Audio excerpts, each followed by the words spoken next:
Floyd, Kid Austin, Schofield, ladies and gentlemen, completely violated Haskell Rhodes, leading him to resort to some dirty tactics after getting dropped twice. I mean, it got to the point where he was literally fearing for the inevitable.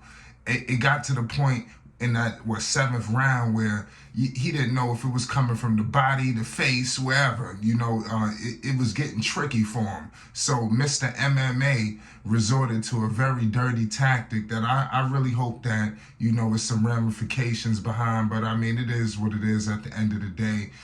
Floyd, Kid Austin, Schofield, this was not even a test for him. Like I said, he just dominated him.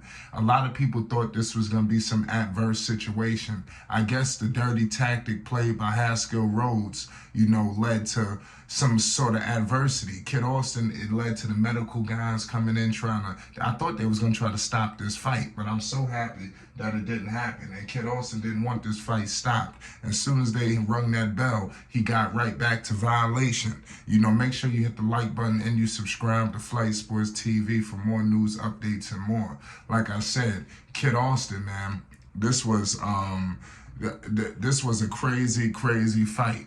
I gotta keep it all the way real with you.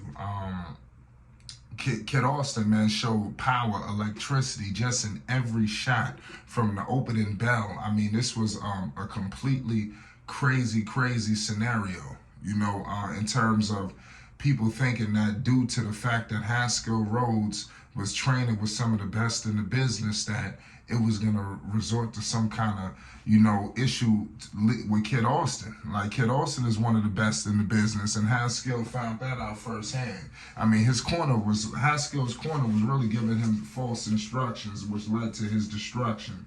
Because I overheard them at one point in the corner saying, oh, he's slowing down, he's making mistakes. I mean, the only mistakes that was made was on Mr. Haskell's part, I mean, bottom line is, he's on his way to MMA. Kid Austin is on his way to fighting for, undisputed. He sent a clear message to everybody at 135, and he spoke on Keyshawn Davis. He clearly wants Keyshawn Davis after the fight. He's not running, he's not hiding. We'll get to that later. But Kid Austin proved to Golden Boy Promotions with Oscar De La Hoya there, with Bernard Hopkins, that he is a main eventer. He had to step into this situation due to the JoJo Diaz fiasco, and look what he did. I mean, he really electrified for San Antonio. Everybody got their money's worth.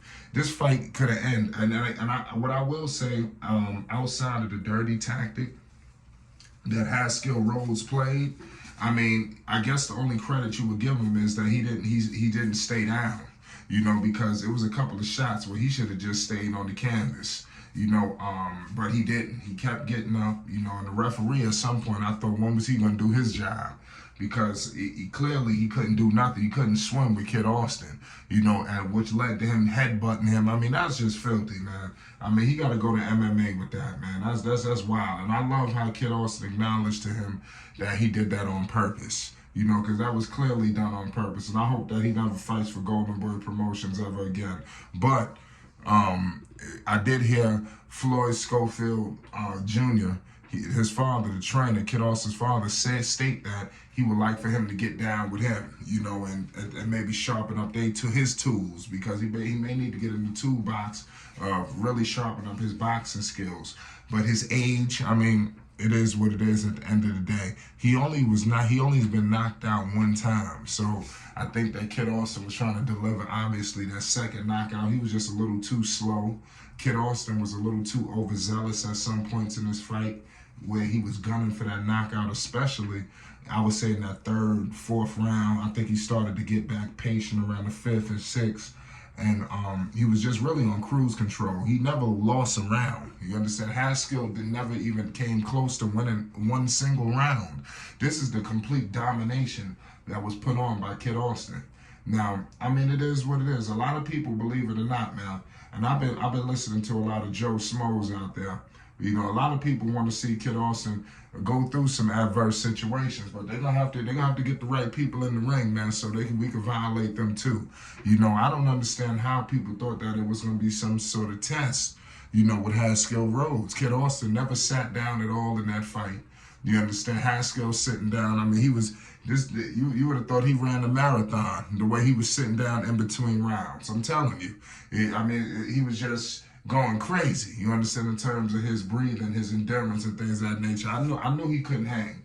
Due to the fact of his endurance, the way he was breathing. He kept trying to wrestle with Kid Austin. I was like, what is this? What's going on? But I mean, it is what it is at the end of the day, man. You got to step your boxing skills up if you're trying to step in the ring with Kid Austin. And bottom line is, it's time for the best in the business, because we can't have guys like this who don't know how to box and want to resort to stuff like this. That was a dirty headbutt. Everybody understands how MMA, mixed martial artists, and other, ways to make something like that occur. Sometimes it's done with the elbow, but it can be done with the face. You understand? And you've seen it done by Haskell Rhodes. That was a completely dirty tactic done by him, man. And I just wish that never occurred, because the dominant effort that was put on by Kid Austin almost seemed like it may get overshadowed by his dirty tactic.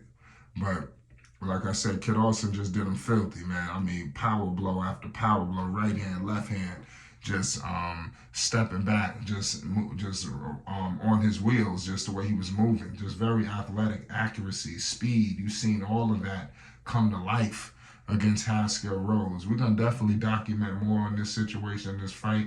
This is just my early thoughts and aftermath on it. But Kid Austin, man, he clearly showed that he could hold that mantle down for Goldenberg Promotions, man. They got one. And it's time for them to really, they getting behind Kid Austin. I'm not, like I said, this is a hell of a situation, but I think it's time to give Kid Austin more. It's time. I don't know who's his next fight going to be, but I'm just saying it's time to give him, a bigger stage. He's a main eventer. I think everything from here on out should be main events, because he came through for the company. When the company was in the jam with Ortiz, look what happened, and he delivered. A star-studded entrance. Shout out to Cheney B. A dominant effort from just the whole team.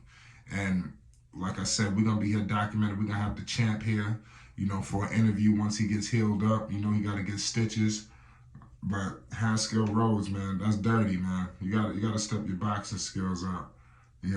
I didn't appreciate that. I know people don't like me. A lot of people don't like flight sports in the boxing community. Well, at least me, at least. Well, I mean, y'all might as well get on out your way, because I'm backed by the champ, Floyd, Kid Austin, Schofield. I'm riding with Kid Austin.